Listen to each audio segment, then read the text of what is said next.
Right. So last week we discussed about compounding angles, right? Compounding angle formulas, all of these things we discussed last week, right? See, compounding angles we started from here, right? So these compounding angles you should know, and then once you know theta plus alpha, you should know theta minus alpha, right? So okay, so now we'll start from here. So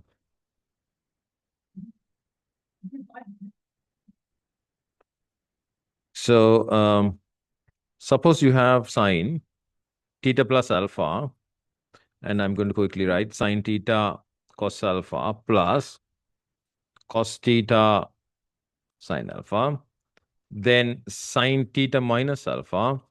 So that's going to be sine theta cos alpha minus cos theta sine alpha, right?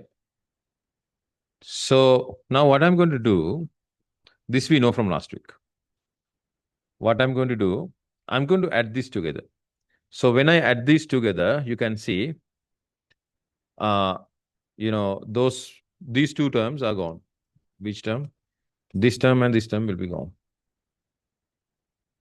Okay.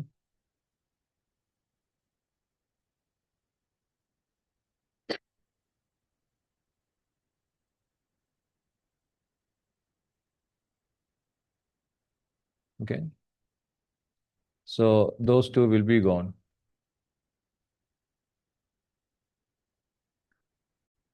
So when I add these together, I get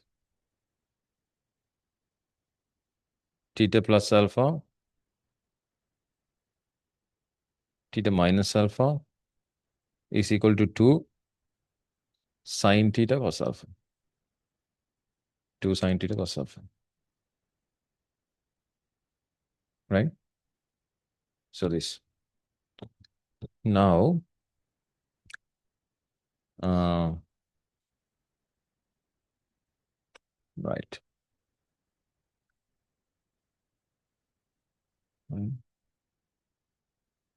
So this, right?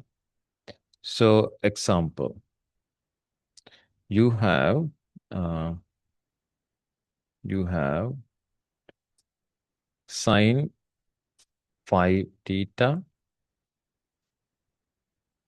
plus sine, one second, not 5,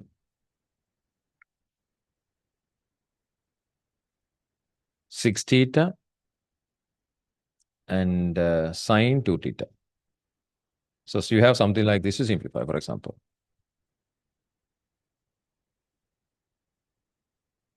You have something like this to simplify, for example. So now you have to remember this guy.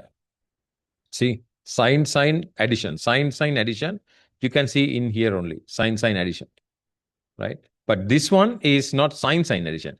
Here, two angles ID. Here, two sine functions ID, right? So if you have this one, what you have to do is, you have to construct. So you have to consider this to be a plus b.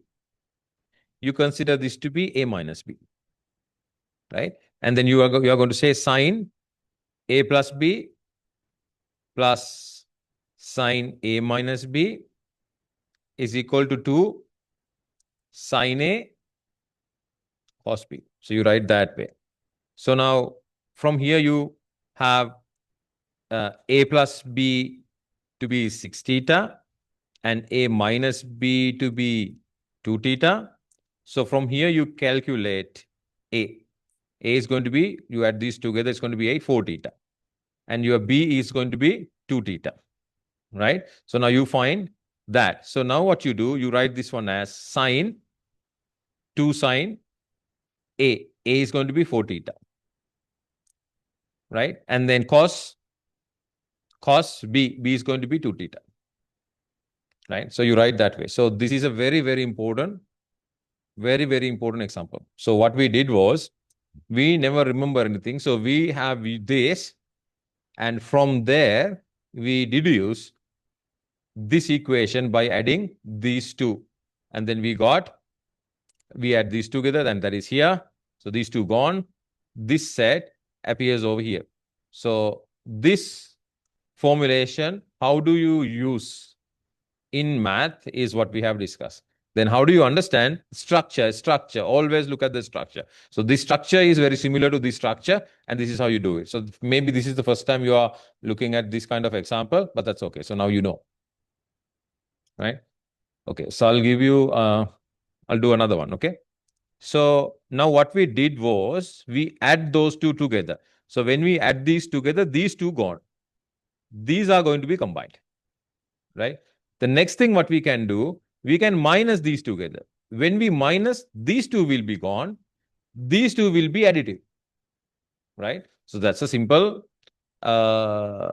construction. So now I'm going to do, what I'm going to do is 1 minus 2 now. 1 minus 2.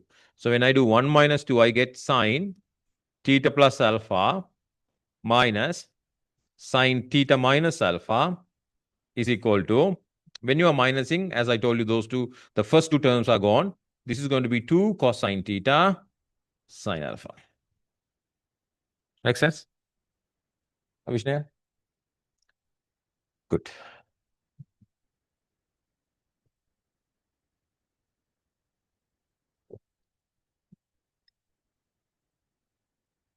Right. So now how do you use this one? So similarly, if you have, let me give you one, sine 12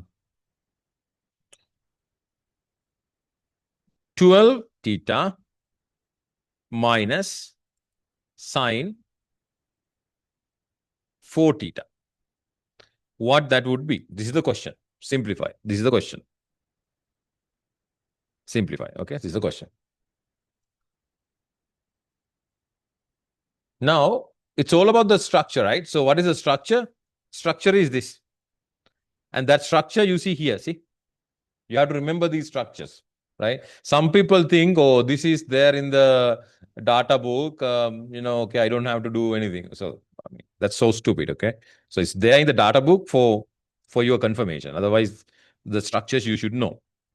So now I'm thinking this is going to be like theta plus alpha. This is going to be like theta plus alpha. This is going to be like theta minus alpha. So then theta plus alpha is equal to that. So then you get theta to be 8 theta, alpha to be 4 theta. So this you can write 2 cos 8 theta sine 4 theta. Got it? Right? So that way. So if theta and alpha is, I hope theta and alpha is not confused you, right? Because you know my notation, I wanted to use AB, but I use theta and alpha in both cases, right? I hope you understand the inner math part. Okay. So now these kind of things, can you simplify? These kind of things, can you simplify? Yes, we can simplify, right? So next we are going to discuss how do we simplify those type of stuff. Okay, sine 4 theta, you can see sine 4 theta appeared in here and in here, right? So we'll see how to simplify sine 4 theta further. So how to simplify sine 4 theta. Now, there is only one way out, which is double angle formula. So you write this one as 2 sine 2 theta cos 2 theta. See, double angle. We are running double angle. This, right? So now, again, we are using double angle. So double angle on top of double angle, right? So this one you write 2 sine theta cos theta. Okay. This you write 1 minus 2 sine theta. Okay, you can use other one of the other three equation, but I decided to do that, right? So this one you can say, now 2 sine theta, sorry, 2, there is another 2, 4 sine theta cos theta, bracket 1 minus 2 sine square theta. So now you can see finally this 4 theta system, we bring it to theta system. That's how we simplified it. To simplify that, we use double angle formulations. That's the benefit. Okay.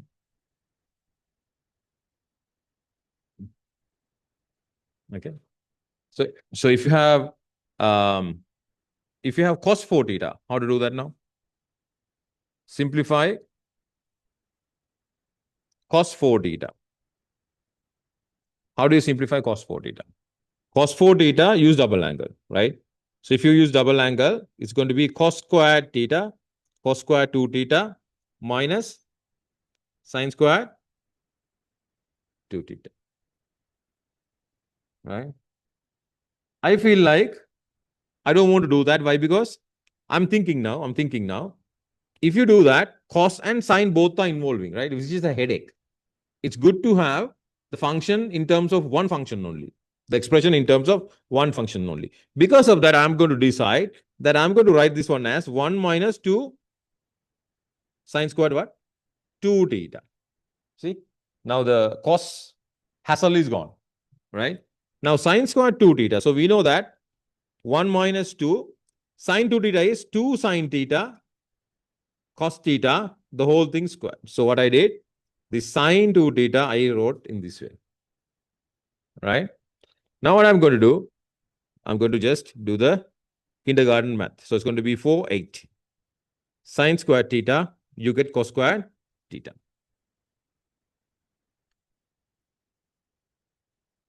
So I'm showing you the ways of simplifying the stuff, right? So now suppose I need to keep cos 4 theta in terms of cos. So I'm going to write this one as 1 minus cos squared theta. That's the very first identity, right? Last week. This one, if you want, you can write this one as 1 minus cos squared theta. So now I'm going to decide to have this one first. So then I'm going to write cos 4 theta is equal to 1 minus 8 sine squared. I'm going to replace by 1 minus cos squared theta, right? And then the other cos squared theta I'm going to write after. So what I did was this guy I wrote in here, and this guy I wrote in terms of cos. Now you can see the whole thing is cos, cos, cos, cos. See, cos I am writing in cos. So there are a lot of situations that you are going to get this kind of a thing, because cos you are writing in terms of cos is a neat thing in the exam. Yeah. Here. Yeah, that's my mistake. So that's the idea.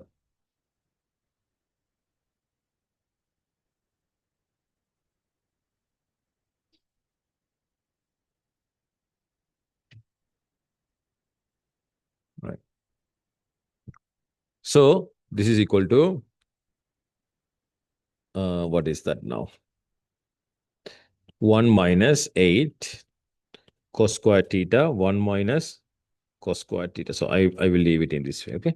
If I want to simplify further, I can make a cos to the power 4 term, but it's just a bracket simplification. Okay. Is that cool?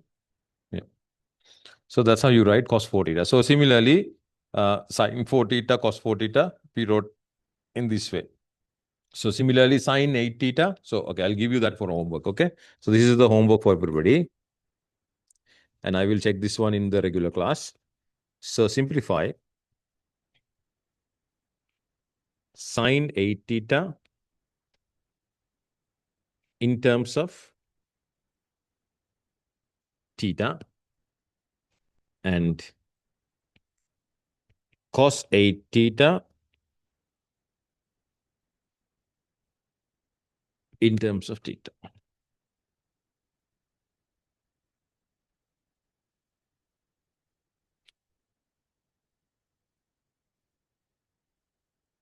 Okay, that's all.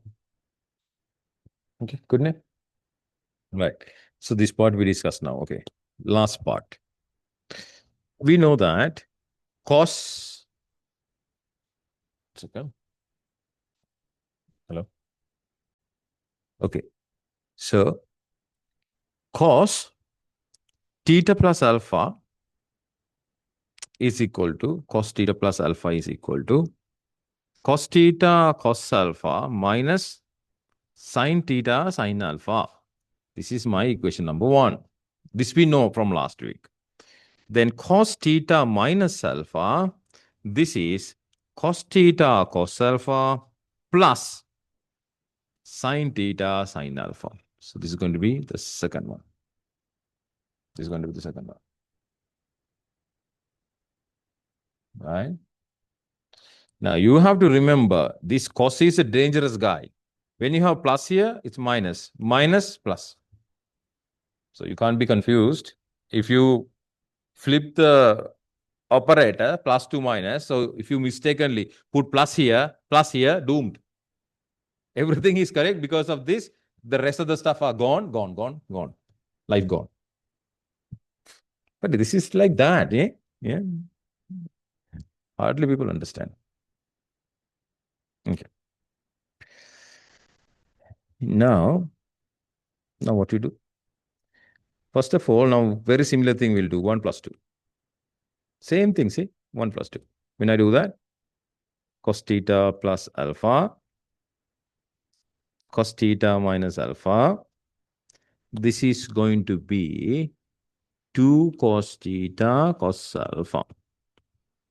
2 cos theta cos alpha. So example, I'm not going to do it. You do it, but later I will give you the example. So if you have something like this, cos, let's say 12a plus cos 4a. Something like this.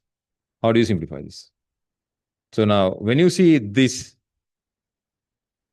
plus and this cos and cos, you have to remember all of these structures now. That's your knowledge, ne? You have to remember all of these structures. See? All of these structures, very similar. What is the difference? Sine, sine, sine, sine. And this one, cos, cos, cos, cos, cos. That's the only difference. So properly revise now, guys. So that, okay. Now what I'm going to do, I'm going to do 2 minus 1.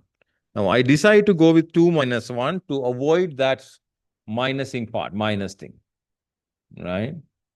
To avoid that minus thing, right? So when I do 2 minus 1, so it is going to be cosine theta minus alpha minus cosine theta plus alpha.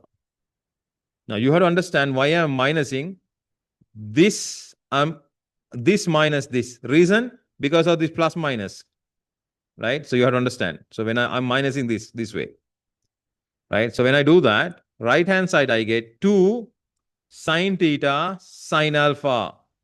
Now you have to understand now, if I do 1 minus 2, what will happen? There will be a minus comes in here, right? And then this becomes plus, this becomes minus. There will be a minus here. So I wanted to avoid that. And that is grade 2 math. If you have something like this, nobody should tell you to go with this way or go with that way, right? So that's a kindergarten thing. Right. So but I'm addressing it, I'm emphasizing it, but I don't have to. Okay. So these are question number 3 and question number 4. These are derived equations from our main equation set. These are derived equations. Now, these patterns are important. Why? Because when you have a situation like this, you have to remember that pattern, which is this, and then use this formulation like we did before. Correct? So now when we are doing questions in the future, we are going to discuss these things again and again and again, but you have to remember. Okay, so we'll do an example for this one. Let's see. You can have cos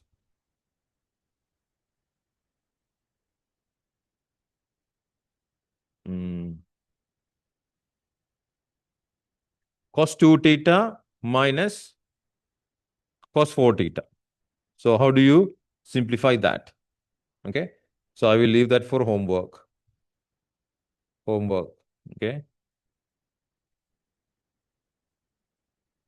I will leave that for homework.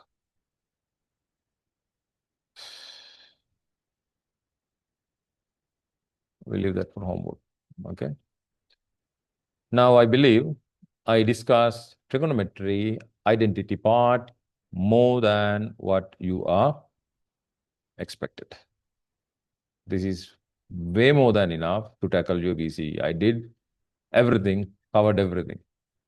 But you have to know exactly all of these things. Exactly means exactly. Okay. And this simplification, easily you should be able to derive whatever I have done in the note. Okay. And this homework you do it and then bring to the class on Saturday or Sunday, right? Okay, so trigonometry done. Okay, I'm starting complex numbers from scratch.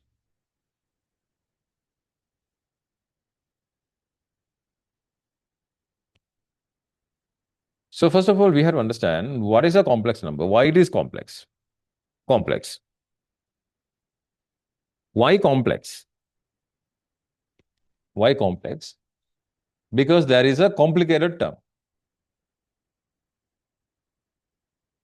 Because of a complicated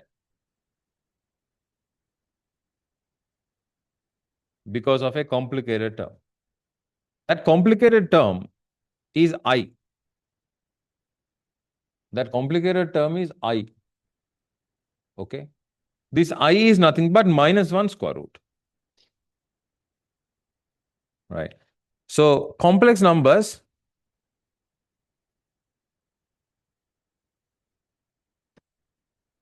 right? So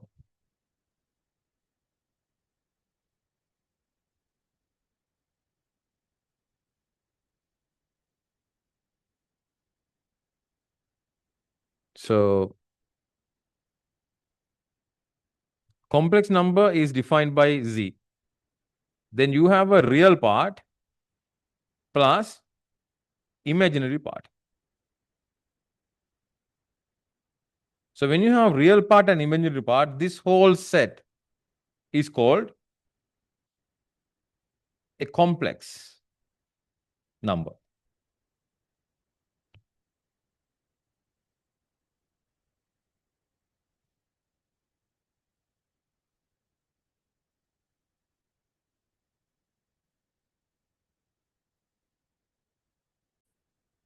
So, okay. So real and imaginary. So this Z is equal to real. Real is like this. Plus imaginary part. Now, this imaginary part, how do you write? Right? Imaginary part you write like this, 2I. Now, this guy is the imaginary part. Imaginary part. No, just say I. Right? Just say I. But you have to understand. This x is a variable. Can you say 2x? Still it is a variable. Can you say ax? Still it is a variable. Ax squared. It is still a variable. Right? So you can introduce a coefficient. Doesn't really matter in general. So we are having coefficient here in front of I. So still it's an imaginary part. Right? So in general, we write z is equal to x plus iy. X plus iy. Now, if you really look into this iy, right? Iy, this y is a real. Again, this is the imaginary. So imaginary times real is imaginary. Right? Example, 2y. See? Right? This is very similar to minus times plus is minus. So likewise, imaginary times real is imaginary.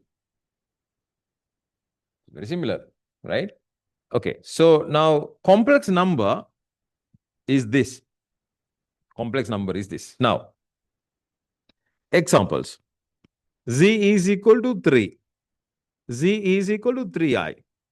Z is equal to 1 plus I. Z is equal to minus 1 minus 2I. Okay. Now you have to understand. This is complex, this is complex, this is complex. This is not complex because that doesn't have a complex term, right? Now you can write this one if you want in this way. 3 plus 0I. This is going to be 0 plus 3I. But this is no doubt, right? This is complex anyway. But you can see when 0 multiplied by this imaginary part disappears. Imaginary part disappears. So if imaginary part disappears, that's going to be just real, right? So that's why this is not a complex term. Anyways, you know 3 is a real number from kindergarten, right? But I show you the structure to understand what is complex, what is not complex. Okay. So this is the introductory part of complex. This is what is complex. Any question? No. Right. Now, okay, now.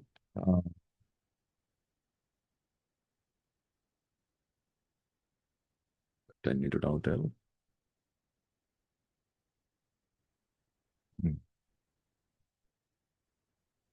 Okay.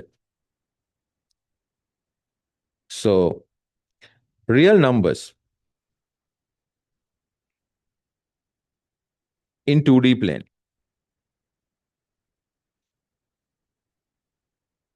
Complex numbers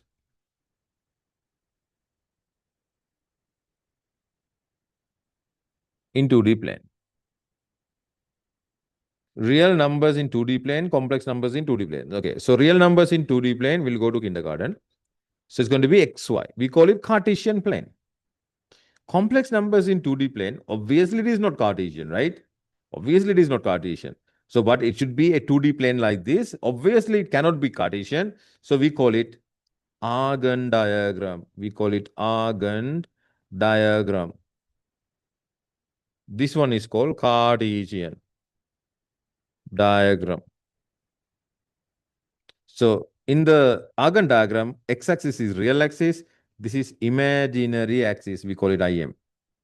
Right? So that's the only difference. So the way you look at this is different now. Okay. So now, example. Suppose you have z is equal to 1 plus I. Suppose you have z is equal to I. Suppose you have z is equal to minus 1 plus I. Suppose you have z, okay, I would say z1, z2, z3, z4. This one is equal to minus 1 minus I, right? So then z5 is equal to 1 minus I. Okay, so I have a set of complex numbers. So now we will see how to visualize this in the Argand diagram. So this is going to be real now. This is going to be real now. This is going to be imaginary now that we know. Okay? So Z1, 1 plus I, 1 plus I. 1 plus I means this is like x plus IY, right? So x is 1, 1. X is 1, 1. So 1, 1 is going to be here. This is Z1. Coordinate is 1, 1. Then you have Z2, I, C2I. I means here. That is Z2. Then Z3, Z3 minus 1I. Minus 1I is somewhere here. This is Z3. Correct? Then Z4. Z4 is here. The coordinate there is going to be minus 1, minus 1. Then Z5. Z5 is right here. 1, minus 1. Correct? Yeah, so this is correct. So if you want, you can have another one here. You can have another one. I would say Z6. So I'm going to write Z6. Z6 is going to be minus I. Right?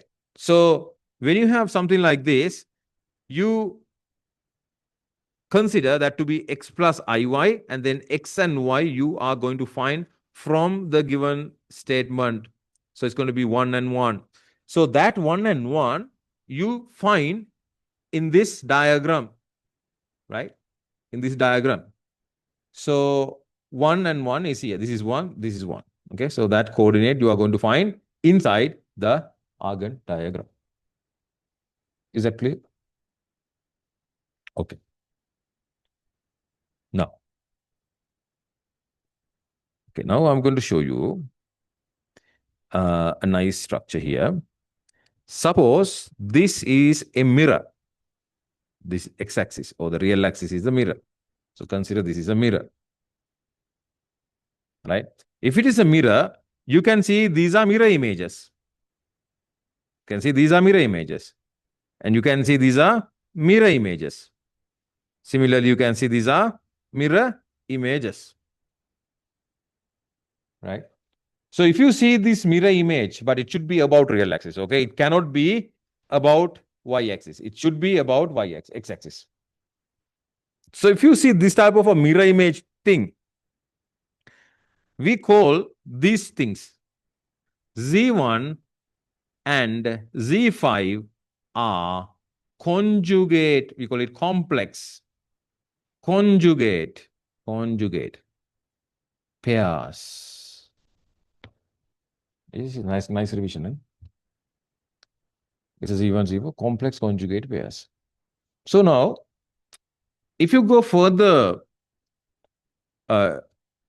if you think about further details, you will see in complex conjugate pairs, y coordinate only changing. See, x coordinate, no.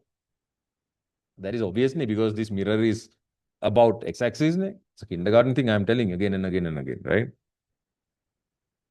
Okay. So complex conjugate is this. So now example. Suppose you have z1 is equal to 3 plus 5i. Then if I write z2 to be 3 minus 5i, now I am noticing here that y coordinate is flipped. So if the y coordinate is flipped, we recognize the z2 to be the complex conjugate of z1. So we write this one to be z1 conjugate. Right? So this is the language now.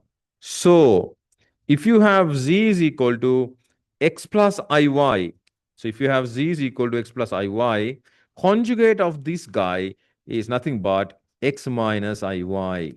Easy peasy, right? Another example, z is equal to minus p plus iq, minus p plus iq. So the conjugate of that dude is minus p minus iq. Should be very clear. These are basics. It's boring, very boring to me to do these things. Do you understand? Yeah. But still I'm energetic. Why? I'm going for my target. My target is one of you are getting 50. So I can't sleep. You decide whether you are sleeping or not. But I'm waking up for that student. Yeah. You decide whether that's you or not. But I'm waking up for that student. Okay. So, okay, fine. This is fine. Agandang is also fine. Eh? What else? Okay. Now let's try to play with what we know, right? Now let's think about this. Okay. Now everybody look at this. I'm going to conclude after this. Z is equal to x plus iy. Obviously, z bar is equal to x minus iy. Obviously. Now what I'm going to do, I'm going to multiply these two. When I multiply these two, you get x plus iy. I will do it in detail now. Right? I'm too lazy, but I will push myself. So this is going to be x squared minus iy, ixy, minus ixy again, minus plus minus I squared y squared. Okay, Avishnav? Is there any problem? Minus what? Plus, ne? Plus, okay. So then you can see that these two are gone. Then you can see here x squared minus this guy is a crazy guy. That guy is minus 1. Because I is minus 1 square root. I squared is equal to minus 1. Easy. And then y squared. So this is going to be now, my friend, x squared plus y squared. So what is this? What is this? Let's think about it. Okay. Let's go to Argand diagram. Let's go to Argand diagram. Real here, imaginary here. I'm going to get this point, and that point coordinate is x and y. So obviously, this is going to be z now, right?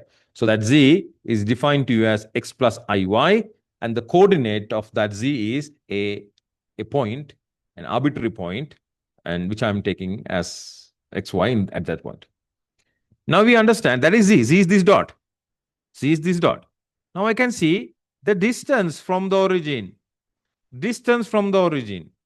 Now we understand going into kindergarten. So this is going to be x, this is going to be y. So this is going to be x squared plus y squared from grade 7 math using Pythagoras theorem. And that would be the radius, or you can say the distance from the origin to that point, isn't it? So that's indeed radius, right? That's indeed radius or the distance, right? Now what you have here, you have the same thing, ne? X squared plus y squared. See, x squared plus y squared, and that you obtain from z conjugate. Ne? Ah, beautiful. So we write this one to be z conjugate, right? So now moving forward, okay, you can't be lazy, you can't be tired either. Everybody's tired, right? So how come you tired? The whole world is tired when they do something, ne? Yeah. So who is the guy moving forward? When others people are tired, you walk. Okay, that's how it should be. Okay, you believe or not, that will happen. So this distance here, this distance is here, is nothing but z bar, that distance. Is that right? Is that right? Square root. Square root. So when you use the Pythagoras theorem, but I forgot the square root here. I forgot the square root. So square root. Right? So that's beautiful. So conjugate is used. So now let's think about these guys. Okay, so this is z, right? Where is this stupid conjugate? That conjugate is here. So that is z conjugate, and that would be x minus y, isn't it? See, now z is here, conjugate guy is here. So we use the conjugate and the z to find the distance here. Now, what do you think about this distance here? It's the same thing. Same thing. Right? So that's going to be z bar square root. Same thing. Symmetry. Symmetry. Right? Okay.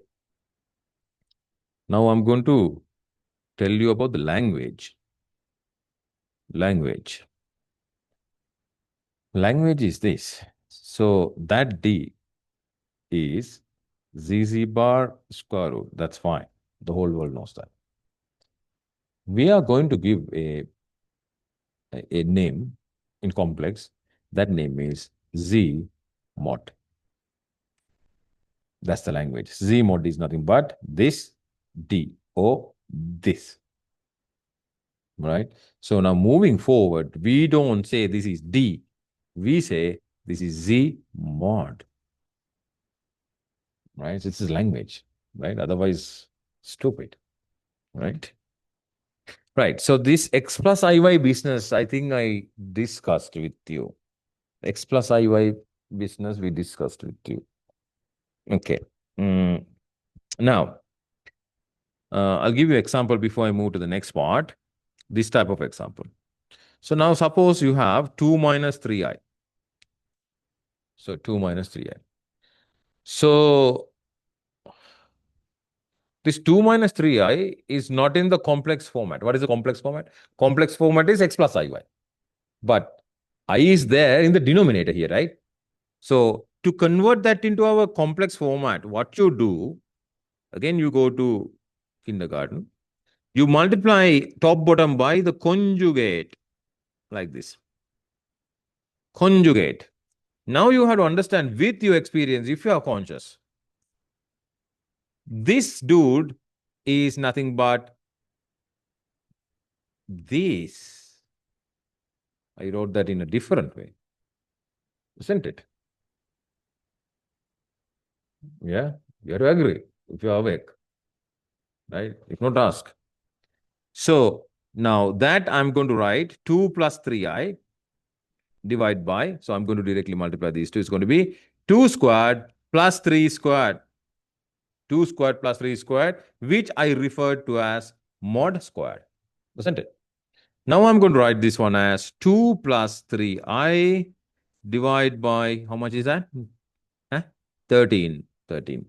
Now I'm going to distribute this guy here. 2 divided by 13 plus I, 3 divided by 13. Now you can see this one has x plus iy format. So now you have to understand this stupid guy, which has no structure, we converted into this, and that has x plus iy format. So we construct the format using this kindergarten algebra. Okay. So the whole purpose, now when we do something, we have to understand why we do this, right?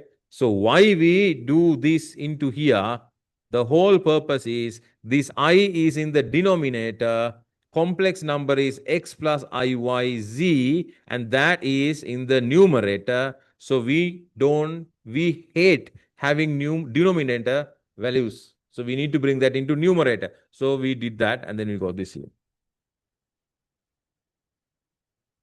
That's the whole point, isn't it?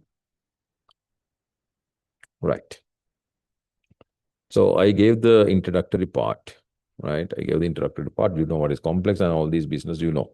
If you are new to this, right, you have to go through this note, and then, if you have any questions, you have to ask ask me next week in class, right? So, right. Now, before we go into the next part of the business, I'm going to show you another thing. This is theta, this is r, right? This is right angle triangle. You should know from your grade 5, 6, 7, 8, 9, 10 knowledge, the opposite side and the adjacent side can be written in terms of r and theta, which is r sine theta and r cos theta. If you don't know, investigate. I'm not going to spoon feed. This is a grade 7 thing. Rice over, Sokot over thing, right? Sokot over thing. So this. So if you consider this vertical one is y, horizontal one is x. So you can write y to be r sine theta and x to be r cos theta. So now you can see that x Cartesian, you can see this side is Cartesian. Cartesian stuff, right? Right hand side is not Cartesian. Right hand side not Cartesian. So right hand side has radius and angle. Radius and angle. The coordinate system which has radius and angle, we call it cylindrical coordinate system. Cylindrical coordinate system. Or we call it polar form. We call it polar form. This is Cartesian coordinate system. It should be very clear, guys, okay? I can't spoon feed you via in VCE. I try my best. Right? Good. Now we are looking for connections all the time, right? We are looking for connections all the time. So complex numbers in polar form. Complex numbers in polar form.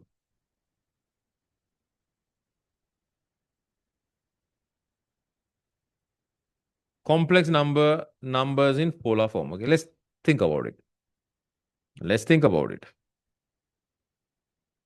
Here you have z, which is x plus iy.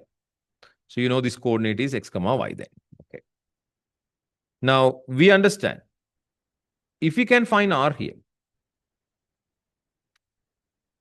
if we can find the theta here, what I'm going to do, this vertical height, I'm going to write as r sine theta, like I discussed before.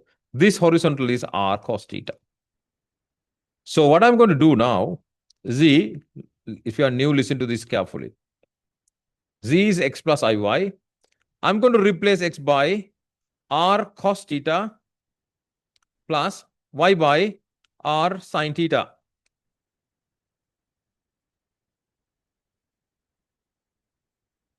What is this? Kindergarten, right? Take r out, factorizing, grade 2 math. Then you have cos theta plus I sine theta. Now you can see the nice structure where you are going to get C here, I here, S here. That you are writing as R cis theta. Cis means cos plus I sine, short form.